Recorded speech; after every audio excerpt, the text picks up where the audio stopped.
I could find is this lumber rack out of here, out of Missoula. Right here you've got the tanker refill facility. These tankers connect a pipeline from Missoula to Thompson Falls. Hopefully I can switch to a better ride when it gets light. This is definitely something that's going to be very visible once it gets light. Alright, it's about 3 hours later, about sunrise here. And no stop, so I'm out here, I'm kind of exposed on this lumber rack. But what's interesting, there's got to be, there's huge forest fires in the region. You can see the smoke. It smells like smoke. I'm not sure how close that I'm going to get to the fire, but I mean, it's got to be, I can smell thick smoke from here.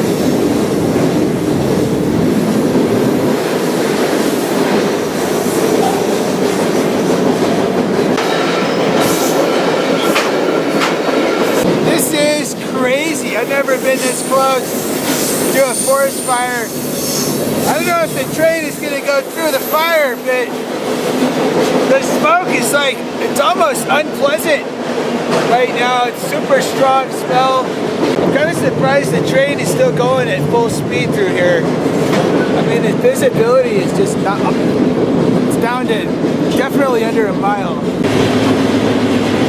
Starting to clear up as we head through Thompson Falls. And I think this is the last town, so I may be safe on this lumber rack the rest of the way in.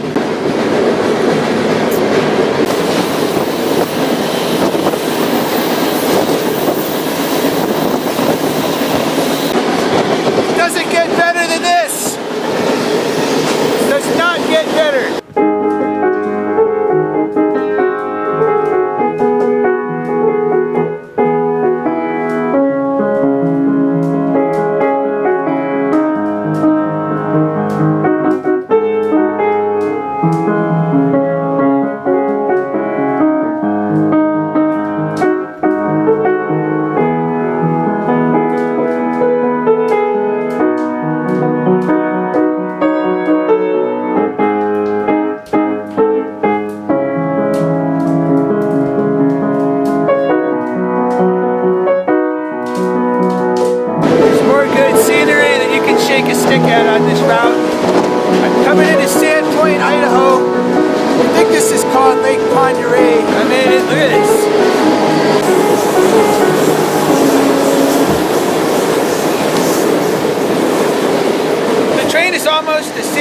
And when we get there, our main line is going to meet up with another main line, the High Line, coming in further north.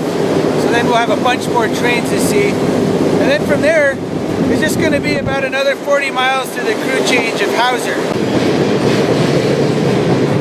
Alright, this is the High Line coming in here from further north, going to Whitefish. All the tracks join up right here in Sandpoint. The freaking train never stopped, so I'm just sitting out here in the open, hoping nobody in any of this building sees me, but it's summer recreation season out here. Hopefully they'll be understanding. We've got the crew office here, the Amtrak station. The best part is coming right up. Quaint little town of Sandpoint. Nice marina, got everything you need here for summer recreation.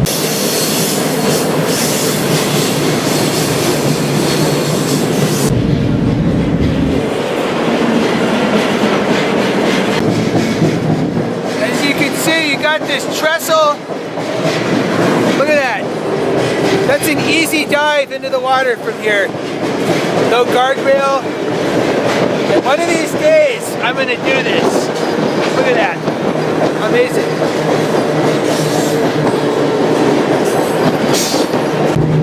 The next time I ride this route, I gotta jump into that water. It looks so refreshing.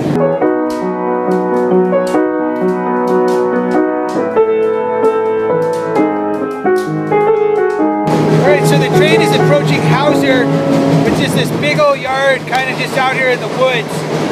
And when we get there, it's going to be necessary to switch trains from this one, which is going to Pasco, to another train going to Seattle, Tacoma. Hopefully I can figure out the right train because there's a big junction.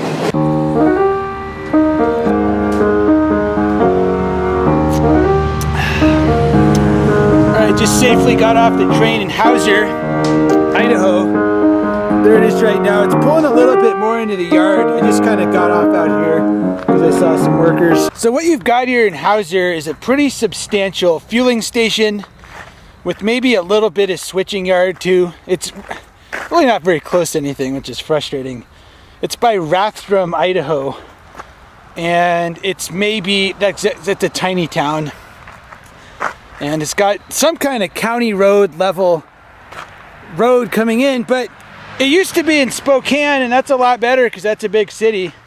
So out here, I mean, there's not any beer or supplies for a several mile walk. So basically the situation here is you've got this junction coming up. It's in Spokane. I think it's called Lata Junction or something like that. And at that junction, trains are either going to go Pasco/Portland or Wenatchee/Seattle Tacoma. And figuring out which one is going to go to Wenatchee could be a bit of a challenge. As far as that junction goes, it's a lot easier to definitely go Pasco than it is to go Wenatchee. All Montana Rail Link, BNSF, GM trains, they all go to Pasco, as well as all coal and all grain. So that's a bunch of trains right there that guaranteed go that direction. Some intermodal also goes to Portland and Seattle. Basically, it's going to have to be some kind of an intermodal train.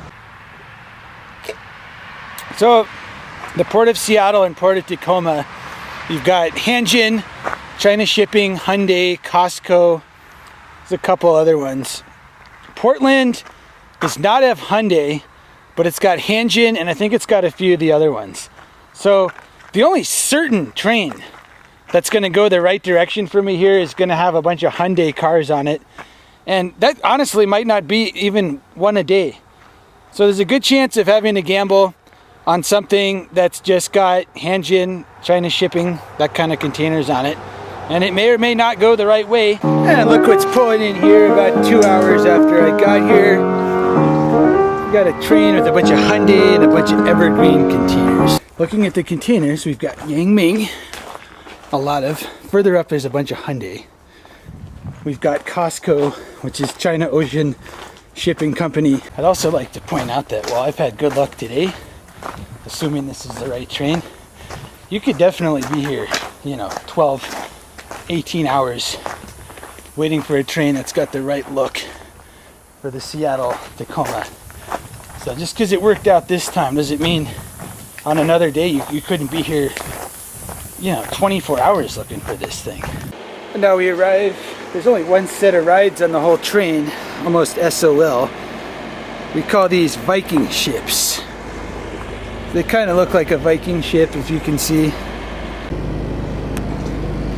So I'd just like to point out, the one obstacle we're looking at is it's going to go through this large building, which is the fuel station here. And there are cameras and there's guys watching. It shouldn't be a big deal.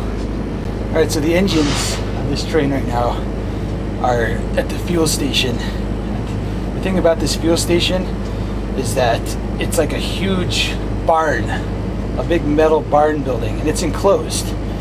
So there's a chance of some surveillance with cameras and stuff going through here. I've never had an issue with it in the past. It's been 8 years since I've been through here. Alright, so about to go through the big fuel station.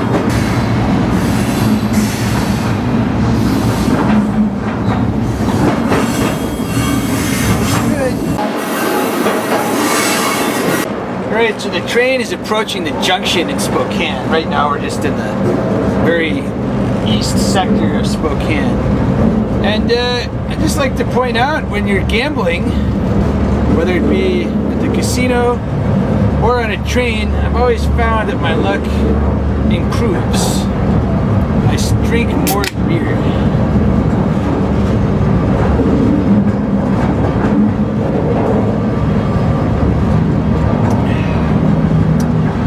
Here we go.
has changed a great deal, obviously. From Spokane to Wenatchee, it's mostly just desert like this, which is kind of grim.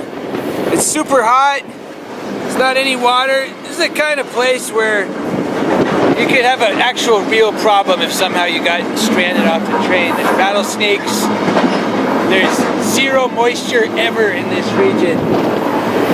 It's kind of got some cool geology, but for the most part, I'm really glad when we get out of this area because it's so hot.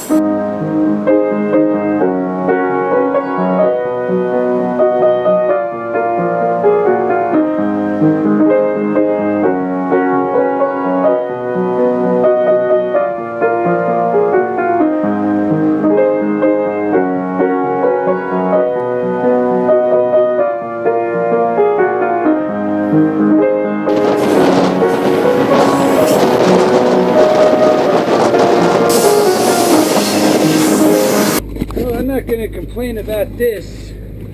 Coming to a stop on this siding here. We've got a nice cool river right over there. As you look at this region, this is pretty clear that it's game over if you get stranded out here. But I mean, this has got to be like an artificial irrigation canal. There's no way any water whatsoever makes it through here. Definitely not the kind of place to take lightly. There's rattlesnakes. So I definitely say my hunch about the direction this train is going was correct. We got the Hyundai cars, and you can see the rest of the look of this train, and it turned out to be correct. This is the Wenatchee route. That is super refreshing.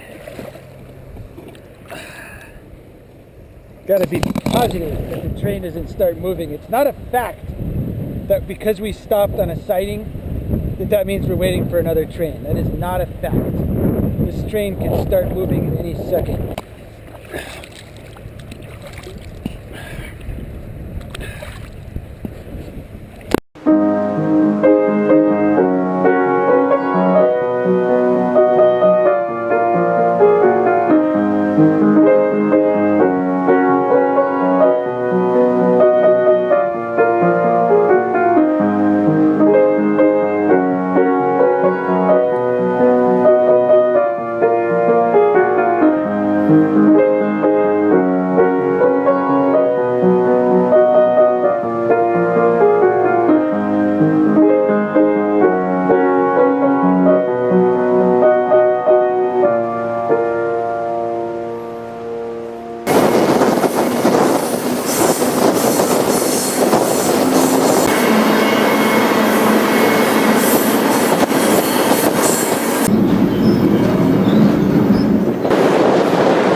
So this is Wenatchee, and honestly it's a pretty big buzzkill getting off here. I'm just trying to find like a gas station to get some beer, maybe get some food.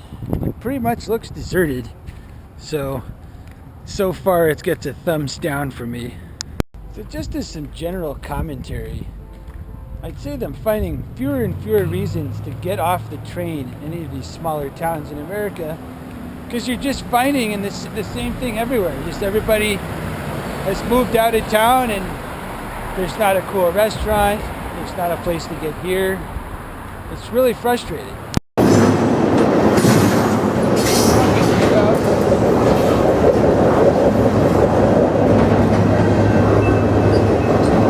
Alright, leaving Wenatchee, the next stretch is probably the most scenic of the whole trip, going up over the Cascade Range.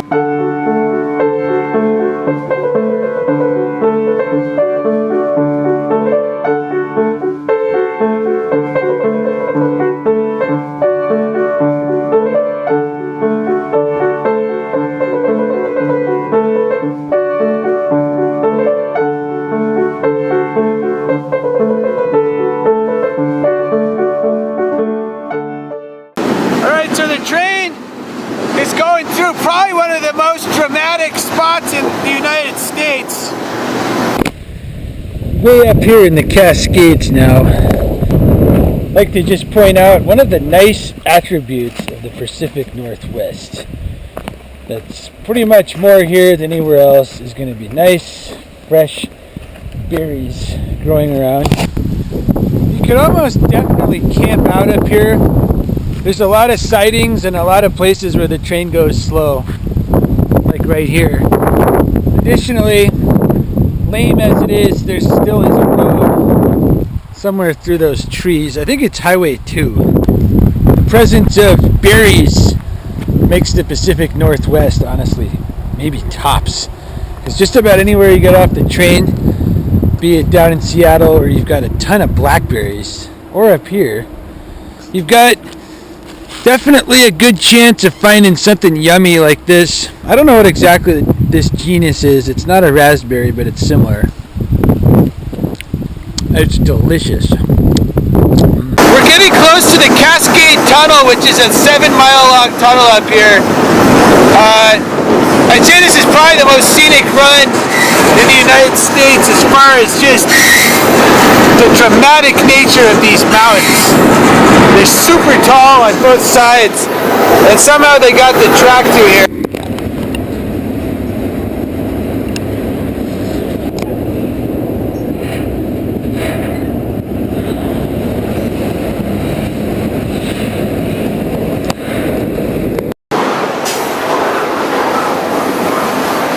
Cascade Tunnel right there, 7 miles long. Now here on the west side of the Cascades.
Right up here at, I think it's called North Beach, Seattle. The train is coming to a stop at the Ballard Locks drawbridge. And my destination is Fremont, which is not too far a walk from here, so that means it's time to get off. It slowed down just long enough to get off up here. This is one of the places it might stop north of the locks or south of there. There's a drawbridge, and every time some Microsoft guy drives his sailboat through, they stop the train for it. So, good thing I didn't wait for it to come to a stop, because now he's booking it again.